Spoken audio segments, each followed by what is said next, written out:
All right, guys, go ahead and let the jokes begin because, yeah, we finally got one.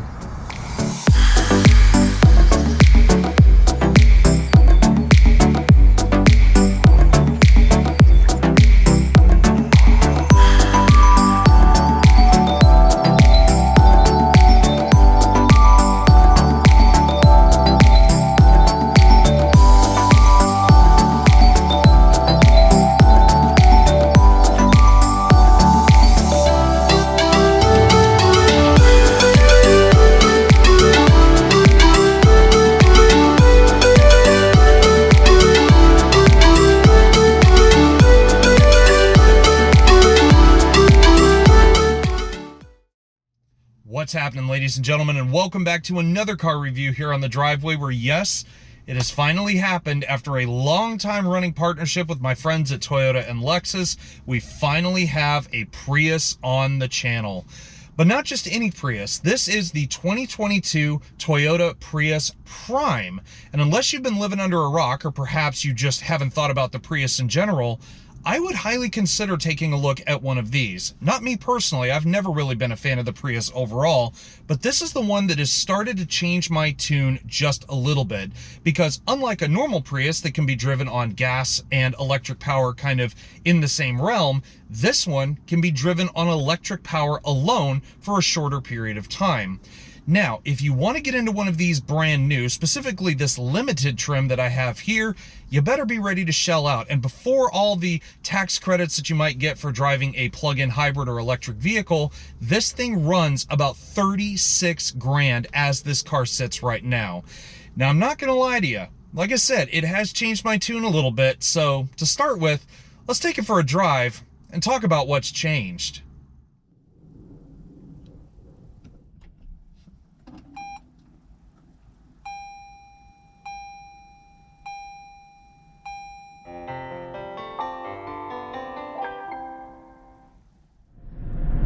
So after being a Prius driver for almost a week at this point, I've kind of come to a very funny yet somewhat true realization.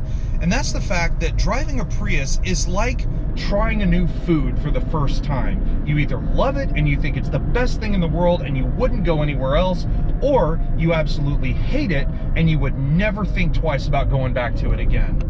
And for me, I've always kind of been on the lower side of things. I've never once thought that the Prius could ever be cool in any form or fashion. And that's not just the enthusiast in me speaking, that's just the consumer in me talking. I've never once thought of the Prius as anything special whatsoever. In fact, and I don't really mean this too offensively, of course, I've always seen it as the car that is the favorite of Californians, hippies, and tree huggers. End of story. But then again, those type of people have one thing in common. They all love excellent fuel economy.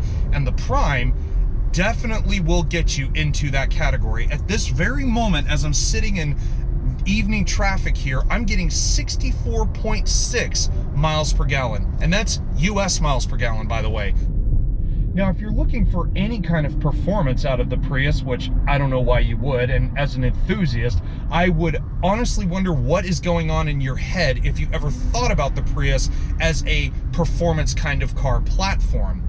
However, the Prime does have one thing up its sleeve, and again, that's driving on electric power alone versus being in a normal Prius where it kind of alternates between a gas engine, which we still have in this 1.8 liter Atkinson 4-cylinder, and the electric motor. But in this, you can drive almost 30 miles on electric power alone, and that is the ace in the hole for the Prius Prime. Now, would I say that it is like a Porsche Taycan or a Tesla Model S Plaid? Oh, by far, that is nothing close to the truth.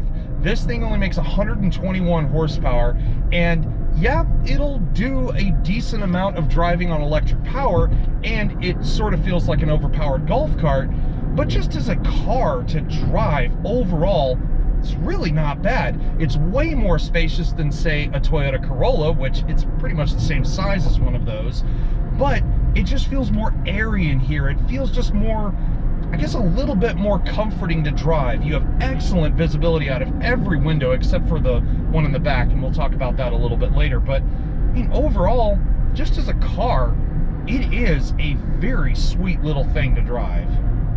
Now, going back to that performance aspect a little bit, there is one big drawback if you are the ultimate eco-minded person. Obviously, if you're driving around, you don't want to sit in a car on a baking hot summer day without air conditioning, or perhaps you're freezing your rear end off and you want heated seats. All of these things play a factor when it comes not only to just the fuel economy, but let's say you want to drive on electric power alone.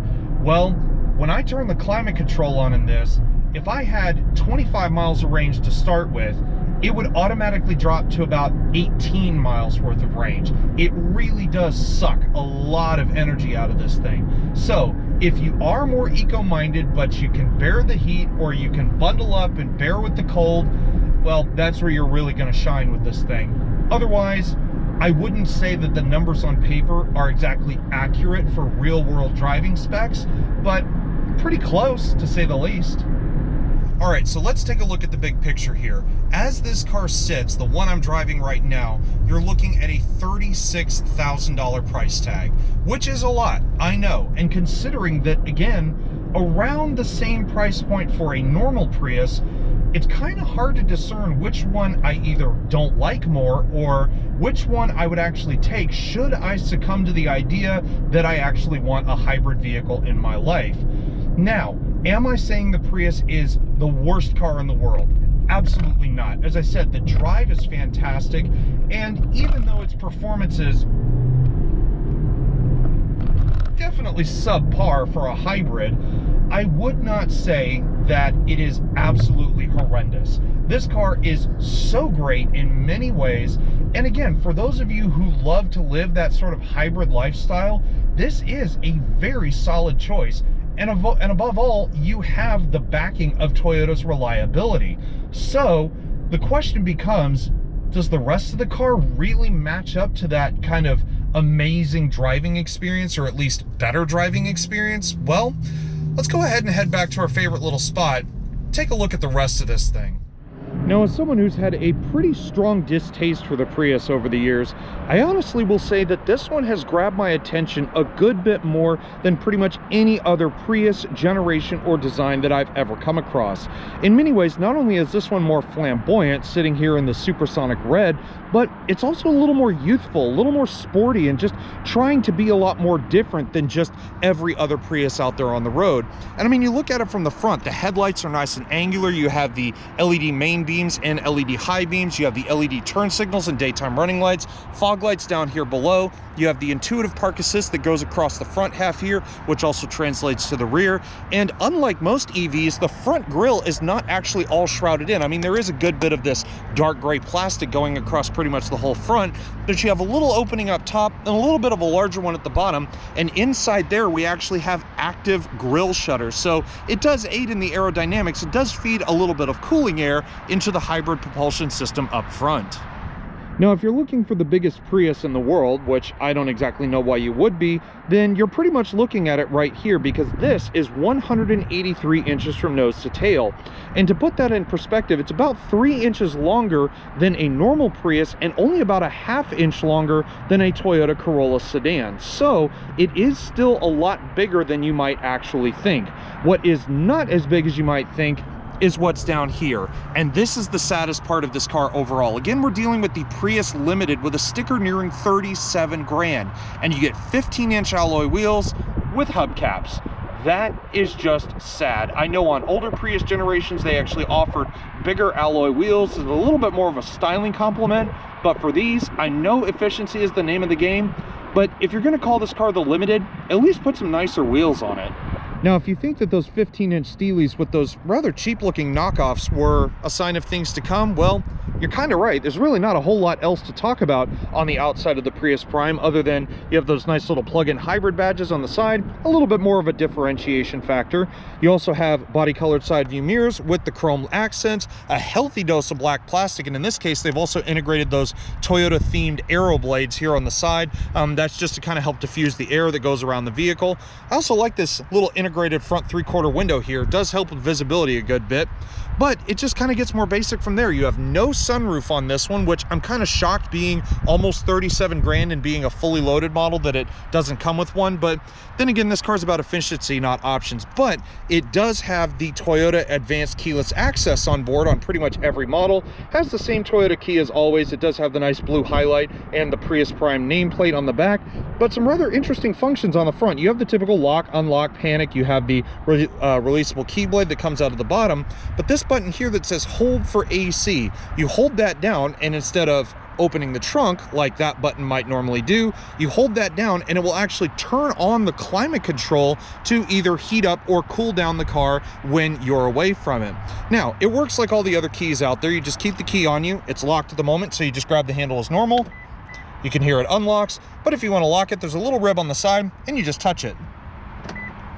Now, although this car looks a little bit more distinguishable from the front compared to its normal Prius siblings, when you look at this car from the back, you see a little bit more of the family resemblance back here. Starting with the taillights, they are full LED. They wrap all the way around and go right across the rear deck lid here. And before we continue on, one oddity that I found is, although you have a regular back windshield here with a regular windshield defroster, you actually have a second piece of glass, or at least a transparent section right here, where you can actually see through the back trunk into what's inside.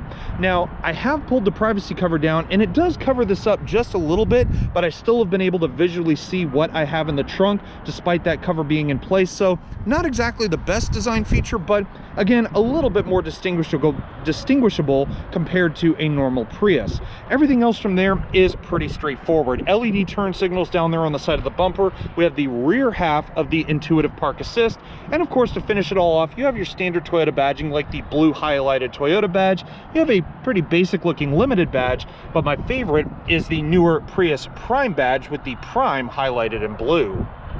Now, considering that this thing is around the same size as a regular Corolla sedan, I was actually pretty shocked when it came to storing stuff in the rear. So you open this giant hatch, as I said before, and even though it's got 2 sheets of glass in there, as I was telling you before, it is quite sizable. 19.8 cubic feet of cargo volume here in the back. My only gripe is the fact that the floor does sit up a little bit higher. Now, if you open this little hatch right here, you can see underneath there is your level 1 charger, so you could take that out, plug it into a regular 110 volt outlet, and you shouldn't have any issues at all. So whether you're hauling groceries or maybe something a little bit bigger for a daily trip, Prius Prime should have you covered. Now, one of the other things that makes the Prius so great is the fact that it's not really excessive no matter where you're looking at it or even sitting in it. And really, when you open the door, again, the simplicity kind of continues here. There is some kind of familiarness here to it, if that's even a word. You have the very familiar design steering wheel. It's leather wrapped in this case. It's got the nice grip extensions up in the upper corners. The other familiar thing is the fact that you have your gauges right up in the top center part of the dashboard. But other than that, I mean, it is actually quite nice in here. You've got the soft text bound seats, in this case in a nice light gray with the darker accents here. Now, these seats are standard on the Limited, but also on the middle child XLE trim. They are heated for both sides, and you have a power adjustment over here on the driver's side. Another cool thing I like about this one are these illuminated side sills. That's part of the options list on this one.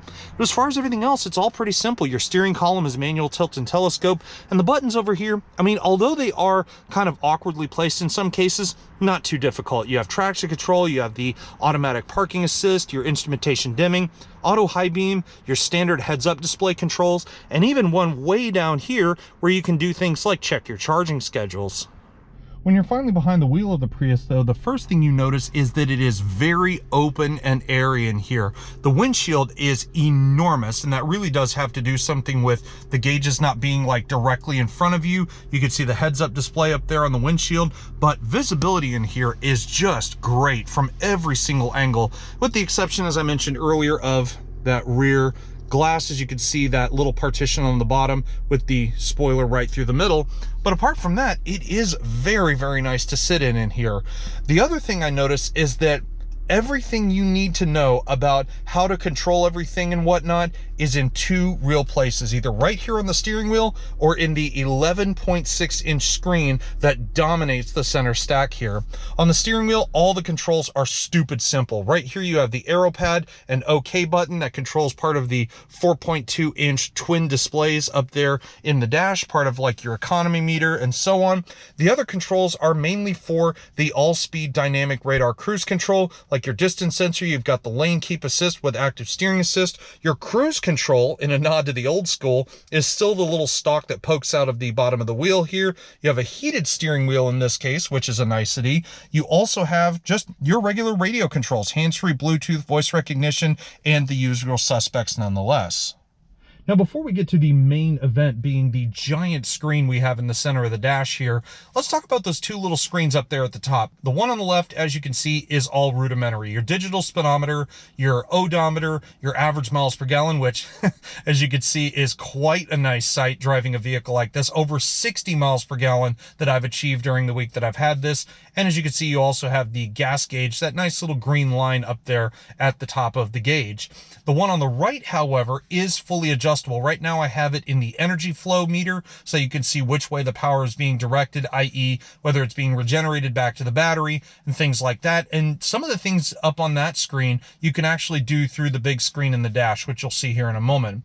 We go through it, we have the hybrid system indicator, fuel consumption record, drive monitor, just a lot of basic things just telling you how economically you're actually driving the vehicle. Now, if you stare down at the center dash in this thing and you think, is Toyota copying Tesla? Well, that's actually the same thought I had when I saw the 11.6-inch touchscreen display that controls pretty much every function within the vehicle. There are a couple of exceptions, as you can see here on the side. We have like the hazard lights, a couple of climate controls over here on the left, and then over on the right you have like the home button, the button to control the menu within, things like the Apple CarPlay, Siri hands-free, and Amazon Alexa.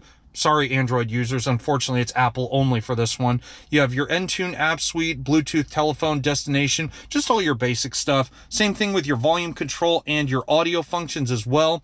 But the funny thing is, and I said this about a certain hybrid vehicle a while back, all these and the screen itself are all touch sensitive, and my OCD has been going nuts over this past week, considering the fact that I've been getting quite a few fingerprints all over these touch sensitive controls. Now, before we dive into all the other goodies within the screen, one thing that has been pretty annoying to me during the time that I've had this car is not so much the cheap-looking dynamic navigation system, which pretty much looks like it was ripped straight off of a handheld device, but as you can see, now that the sun is out and now that I'm looking at it directly from my perspective, there is a huge glare that has been aimed right off of this screen and is hitting me directly in the eyes.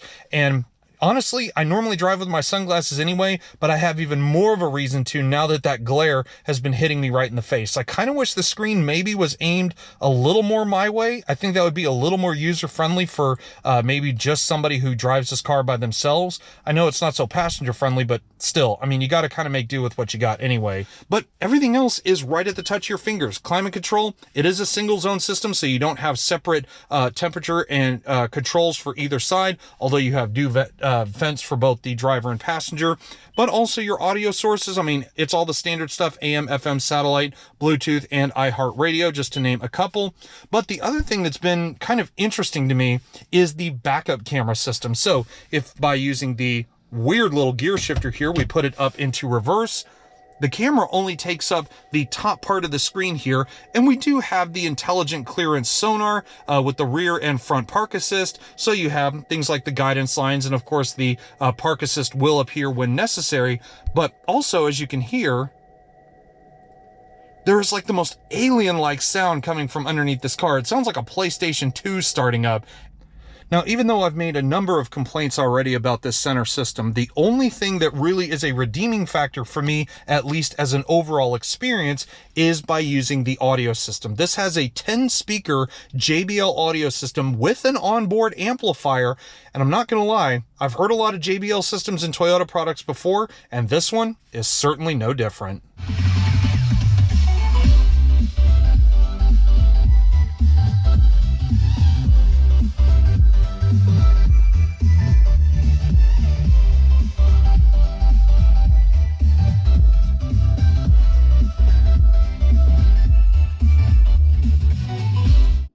And aside from that, at the base of the dash, and aside from the cup holders here, really the only other creature comforts you have include the wireless charger, which is nice, but again, if you have a big case on your phone, you can plunk it in there and it sits nicely, but it'll only charge for about 10 to 20 seconds before the wireless charger decides to basically say, nope, I'm not charging this thing.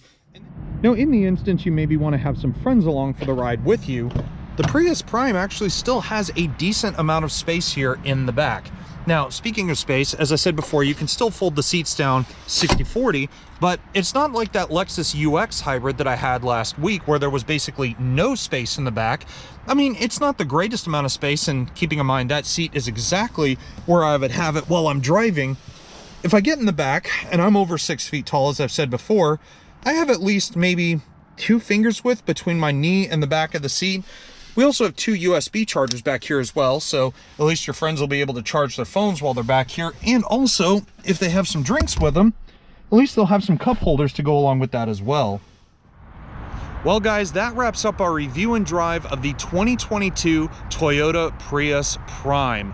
I do hope you guys have enjoyed this review because, strangely enough, I actually enjoyed learning more about the Prius and what it stands for. Yes, I may have made a few jokes along the way and I may still not be the biggest fan of them, but overall, for what you get, it's actually not half bad. And if you are considering a Prius, I would actually suggest driving this versus its normal named cousin, because then you will finally understand what it means to be a little bit more special than just the rest of the crowd. But anyways, guys, I hope you enjoyed this review, and if you did, please give this video a thumbs up, and also while you're at it, hit the subscribe button down below, because trust me, it does benefit the both of us at the end. At the end of the day, though, I do give a massive thanks back to Toyota, as always, for lending us another one of their cars for an entire week of driving around. But at the end of it, guys, I hope you enjoyed the review, and I will see y'all next time. Take care, everybody, and stay safe.